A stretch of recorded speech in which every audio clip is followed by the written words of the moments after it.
Okay mga kababayan, Chris Ulo po at welcome po rito sa ating YouTube channel. Okay, pag-usapan ho natin ito mga kababayan, mga ka-analyze.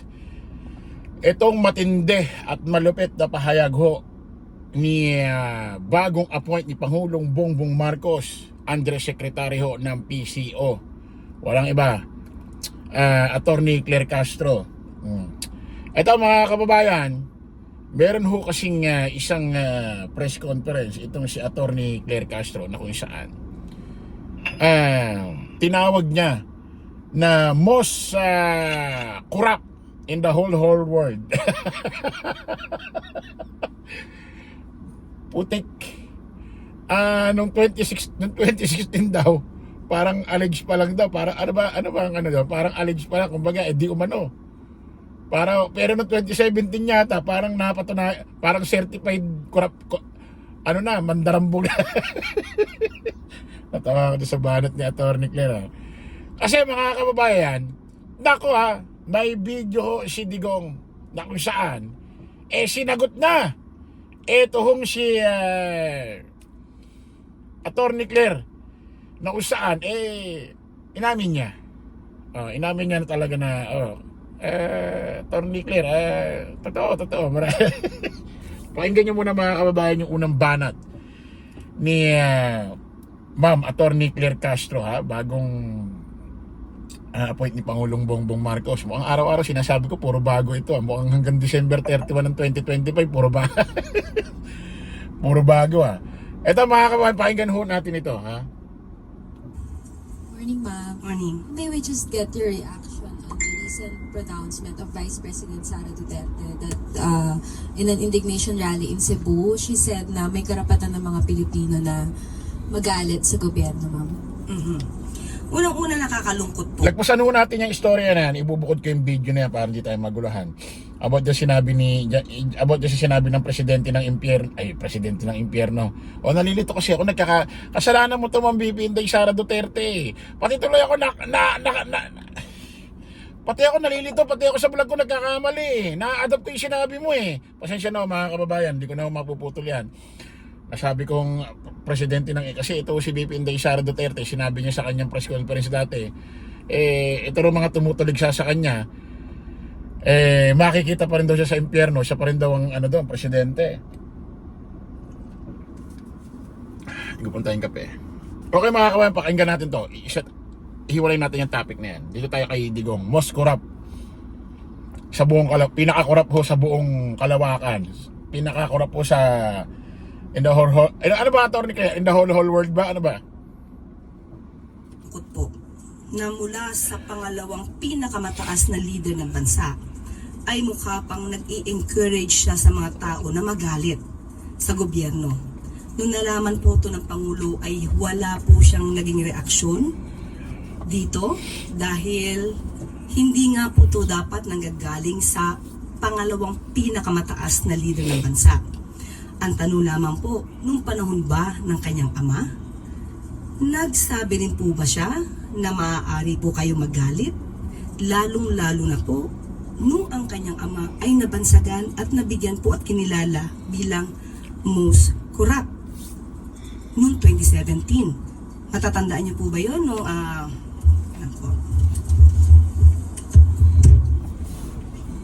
Noong 2016 ay runner-up lamang ang Pangulo.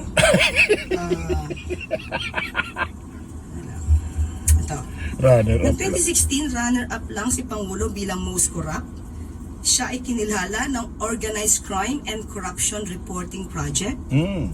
Pero noong 2017 ay nag-level up si dating Pangulong Duterte at siya na po yung naging awardee at kinilala ng People of the Year being the most corrupt. I like it! Gusto ko yung way ng ganong klaseng explanation ni Attorney Claire Castro about dito sa most corrupt in the whole world. Noong 2016 daw, runner up. Noong 2017, nag-level up na, kumasenso na. Para baka dating noong 2016, alleged pa lang, no? Kumbaga napagihinalaan or ano. Pero noong 2017, Ay, napatunayan. Putik na yan. Ito mga kababayan, kayo ba naniniwala kayo na si Digong pinakakurap sa kasaysayan ng balat ng lupa rito sa Pilipinas? Sipin mo mga kababayan, no, putik. Sa kaya napunta inutang-utang nitong gonggong na to. Itong taong ito nung pandemic, no? Sa kaya napunta.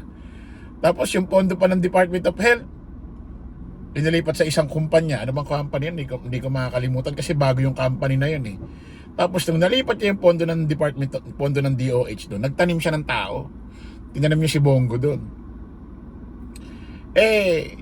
Isipin niyo mga kababayan, natatandaan niyo ba? Kasi ngayon, kasi ang dami kasi, ang pinakikita kasi pinampaparan nung nakarang administrasyon lagi, war on drugs, war on drugs, war on drugs. May mga bagay-bagay tayong hindi ho nalalaman. Lagi na lang ang pinantatakip, pinambibida, pinapabango sa pangalan. War on drugs, war on drugs, war on drugs. Pero sa totoo lang, ngayon lang ho natin nalalaman, una, yung pondo ng Department of Health, inilipat sa isang pondo, sa isang company.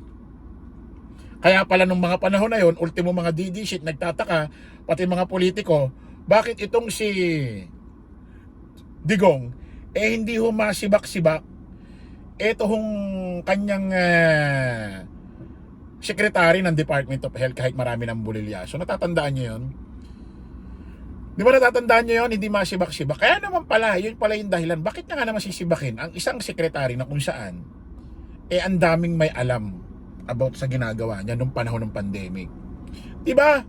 Nung panahon ba ng administrasyon Duterte, nalaman ba natin na yung pondo ng Department of Health inilipat ni Duque at ni Digong doon sa isang company na bago, nakalimutan ko lang ho yung pangalan. At nagtanim ng tuta, aso, askal, tauhan, puppet ni Digong, si Digong doon sa company na yon. Isipin mo, naglipat ng pera tapos nagtanim ng tao.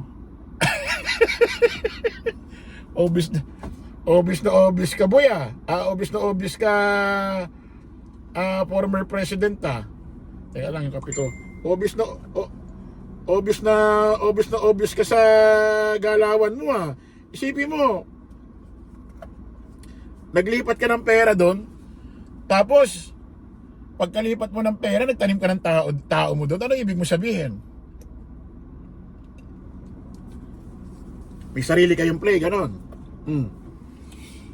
Ngayon lang sa administrasyong Marcos natin nalaman yon. Kasi di ba inimbestigahan nga yan sa Senate or sa House of Representatives ba yan? Na yung pondo ng Department of Health inilipat sa isang company. Di ba? Ngayon, meron pang mga bagay-bagay na ngayon lang natin nalalaman. Tulad ho ng umutang-utang ang administrasyon Duterte sa iba't ibang bangko ng ibang bansa para sa pandemic. Yun naman pala, may natutulog na pera na 600 billion sa PhilHealth at inimbest pa. Nalaman ba natin yan noong mga panahon ni Digong? Di ba hindi ngayon lang sa administrasyong Marcos tapos galit pa tayo sa administrasyong Marcos?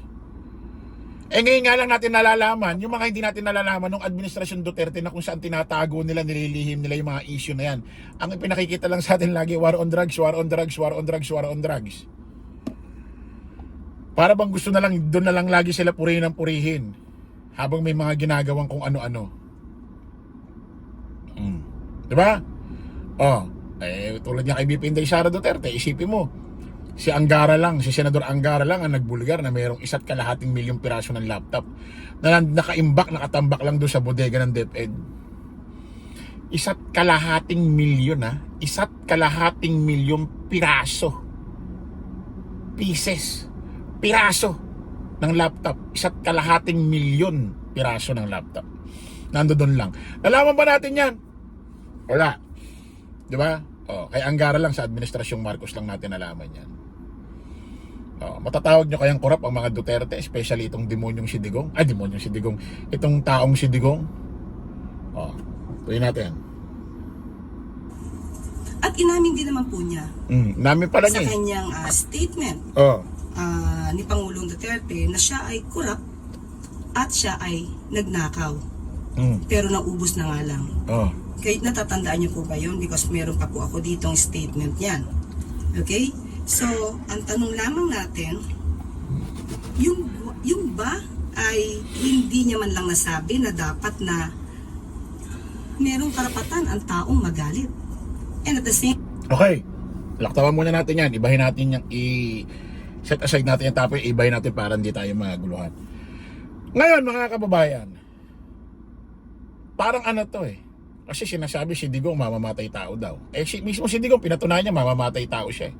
Diba? In-interview siya dun sa isang interview ni Maria Ressa ng Rappler. Tinanong siya, nakapatay ka na ba? Sabi niya,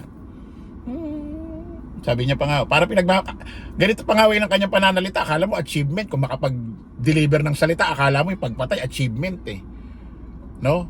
Sabi niya, sabi ni Marisa, nakapatay ka na? Sabi niya, ito, itong 3 buwan nang nakakalipas bago yung interview na to. 3 faithful? Sabi niya, 3 faithful, pare. Akala mo achievement eh. Akala mo tinanong kung anong kurso eh. Tinanong kung anong kurso ang natapos mo. Alam mo yon, akala mo pinagmamalaki niya yung sinabi niya. Isipin mo, 3 months early on, I kill 3 faithful? Sabi niya. Oh, siya rin nagpapatunay eh. Oh, kita mo, katulad dito, sinagot niya. Oh, meron ba? May video ba? Oh, pakinggan natin mga kababayan. Ano sabi ni Digong? Kay Digong din natin malalaman eh. Pakinggan natin. At saka kayo, I hate corruption. Hindi ako nagmamakalinis.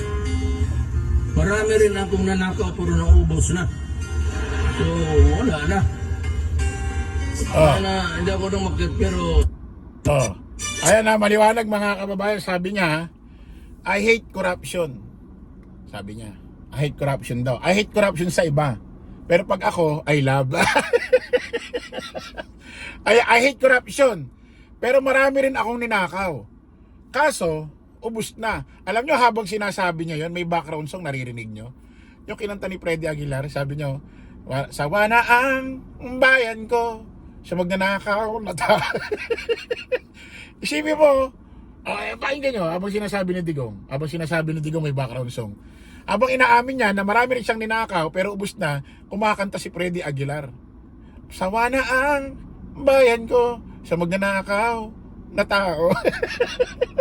Isipin mo, kinakanta ni Freddy Aguilar yon, habang sinasabi mo na marami ka rin ninakaw na ubus na.